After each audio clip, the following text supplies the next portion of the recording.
Критическая ситуация в поселке Зырянки сохраняется. Сегодня утром в Верхнеколымский район прибыл заместитель председателя правительства, председатель комиссии по чрезвычайным ситуациям Анатолий Скрыбыкин. Напомним, что накануне туда были направлены и уже приступили к работе оперативные группы Главного управления МЧС России по республике. Спланировано дальнейшее усиление группировки МЧС за счет группы спасателей Дальневосточного регионального поисково-спасательного отряда и психологов Дальневосточного филиала Центра экстренной психологической помощи МЧС России. В данное время подтоплено более сотни дворовых территорий, в том числе взлетно-посадочная полоса аэропорта. В Верхнеколымске остаются подтопленными 43 дворовых территорий.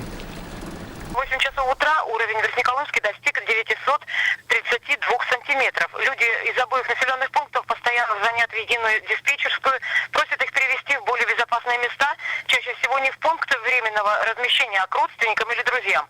На данный момент на двух котельных Зырянки ведется работа по недопущению перебоев с водой, то есть водозаборы переводятся на временную схему работы.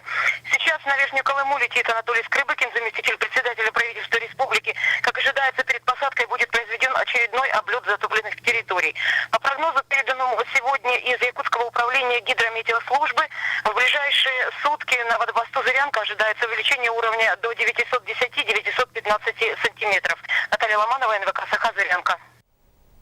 Между тем, на Колымской ГЭС начались холостые сбросы. Это решение приняли для сохранения аккумулирующей емкости Колымского водохранилища на случай длительного паводка или резкого увеличения притока.